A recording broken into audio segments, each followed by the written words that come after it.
The Dunwich Horror by H.P. Lovecraft. Chapter 2. It was in the township of Dunwich, in a large and partially inhabited farmhouse set against a hillside, 4 miles from the village, and 1.5 miles from any other dwelling, that Wilbur Whately was born at 5 a.m. on Sunday, the 2nd of February, 1913. This date was recalled because it was Candlemas, which people in Dunwich curiously observed under another name, and because the noises in the hills had sounded, and all the dogs of the countryside had barked persistently throughout the night before. Less worthy of notice was the fact that the mother was one of the descendant Whatlys, a somewhat deformed, unattractive albino woman of 35, living with an aged and half-insane father, about whom the most frightful tales of wizardry had been whispered in his youth. Lavinia Whately had no known husband, but according to the custom of the region made no attempt to disavow the child, concerning the other side of whose ancestry the country folk might, and did, speculate as widely as they chose. On the contrary, she seemed strangely proud of the dark, goatish-looking infant who formed such a contrast to her own sickly and pink-eyed albinism, and was heard to mutter many curious prophecies about its unusual powers and tremendous future. Lavinia was one who would be apt to mutter such things, for she was a lone creature given to wandering amidst thunderstorms in the hills, and trying to read the great odorous books which her father had inherited through 2 centuries of Whattlys, and which were fast falling to pieces with age and wormholes. She had never been to school, but was filled with disjointed scraps of ancient lore that old Whately had taught her. The remote farmhouse had always been feared because of old Whately's reputation for black magic, and the unexplained death by violence of Miss Whately when Lavinia was 12 years old had not helped to make the place popular. Isolated among strange influences, Lavinia was fond of wild and grandiose daydreams and singular occupations, nor was leisure much taken up by household cares in a home from which all standards of order and cleanliness had long since disappeared. There was a hideous screaming which echoed above even the hill noises and the dogs barking on the night Wilbur was born, but no known doctor or midwife presided at his coming. Neighbours knew nothing of him till a week afterward, when old Whately drove his sleigh through the snow into Dunwich village and discoursed incoherently to the group of loungers at Osborne's general store.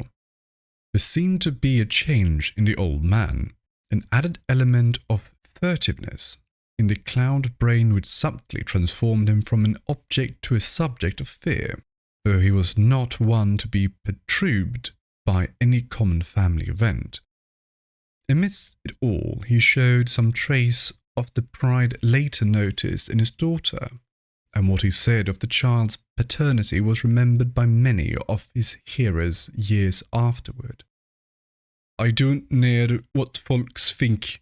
If Lavinia's boy looked like his pa, he wouldn't look like nothing you expect.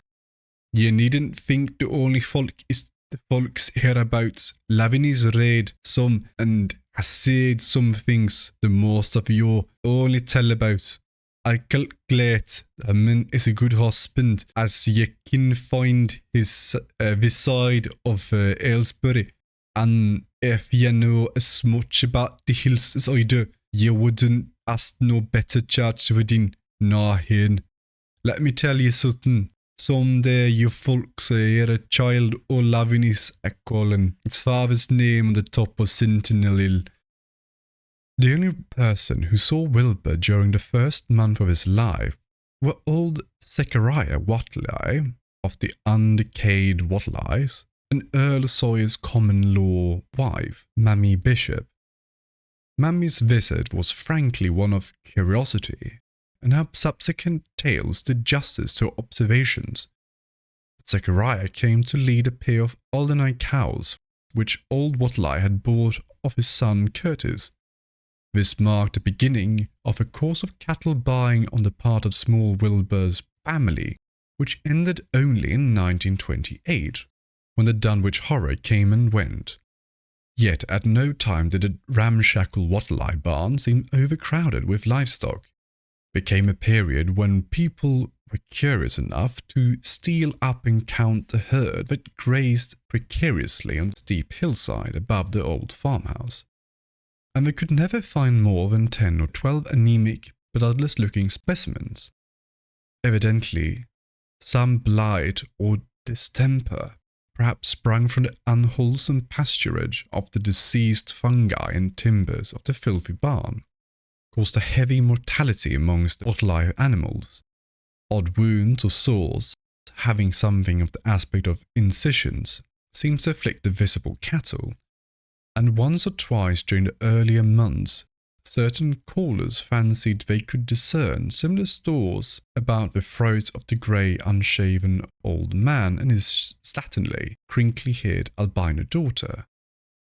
In the spring after Wilbur's birth, Lavinia resumed her customary rambles in the hills, bearing in her misproportioned arms the swarthy child. Public interest in the Whatley subsided after most of the country folk had seen the baby, and no one bothered to comment on the swift development which the newcomer seemed every day to exhibit. Wilbur's growth was indeed phenomenal. Within 3 months of his birth, he had attained a size and muscular power not usually found in infants under a full year of age. His motions and even his vocal sounds showed a restraint and deliberateness highly peculiar in an infant, and no one was really unprepared when, at 7 months, he began to walk unassisted, with falterings which another month was sufficient to remove. It was somewhat after this time, on Halloween, that a great blaze was seen at midnight on the top of Sentinel Hill, where all the table-like stone stands amidst its tumulus of ancient bones. Considerable talk was started when Silas Bishop, of the undecayed Bishops, mentioned having seen the boy running sturdily up that hill ahead of his mother about an hour before the blaze was remarked. Silas was rounding up the stray heifer, but he nearly forgot his mission when he fleetingly spied the 2 figures in the dim light on his lantern. They darted almost noiselessly through the underbush, and the astonished watcher seemed to think they were entirely unclothed. Afterward, he could not be sure about the boy, who may have had some kind of a fringe belt and a pair of dark blue trunks or trousers on. Wilbur was never subsequently seen alive and conscious without complete and tightly buttoned attire, the disarrangement or threatened disarrangement of which always seemed to fill him with an anger and alarm. His contrast with his squalid mother and grandfather in this respect was thought very notable until the horror of 1928 suggests the most valid of reasons. The next January gossip were mildly interested in the fact that Lavinia's black brat had commenced to talk, and at the age of only 11 months. His speech was somewhat remarkable both because of its difference from the ordinary accents of the region, and because it displayed a freedom from infantile lisping of which many children of 3 or 4 might well be proud. The boy was not talkative, yet when he spoke he seemed to reflect some elusive element wholly unpossessed by Dunwich and its denizens. The strangeness did not reside in what he said, or even in the simple idioms he used, but seemed vaguely linked with his intonation or with the internal organs that produced the spoken sounds. His facial aspect, too, was remarkable for its maturity, for which he shared his mother's and grandfather's tunelessness. His firm and precariously shaped nose, united with the expression on his large, dark, almost Latin eyes, to give him an air of quasi-adulthood and well-nigh preternatural intelligence. He was, however, exceedingly ugly despite his appearance of brilliancy, there being something almost goatish or animalistic about his thick lips, large pored, yellowish skin, coarse, crinkly hair, and oddly elongated ears. He was soon disliked even more decidedly than his mother and grandsire, and all conjectures about him were spiced with references to the bygone magic of old Wattle-eye, and how the hills once shook when he shrieked the dreadful names of Yog-Sothoth in the midst of a circle of stones, with a great book open in his arms before him. Dogs abhorred the boy, and he was always obliged to take various defensive measures against the barking menace.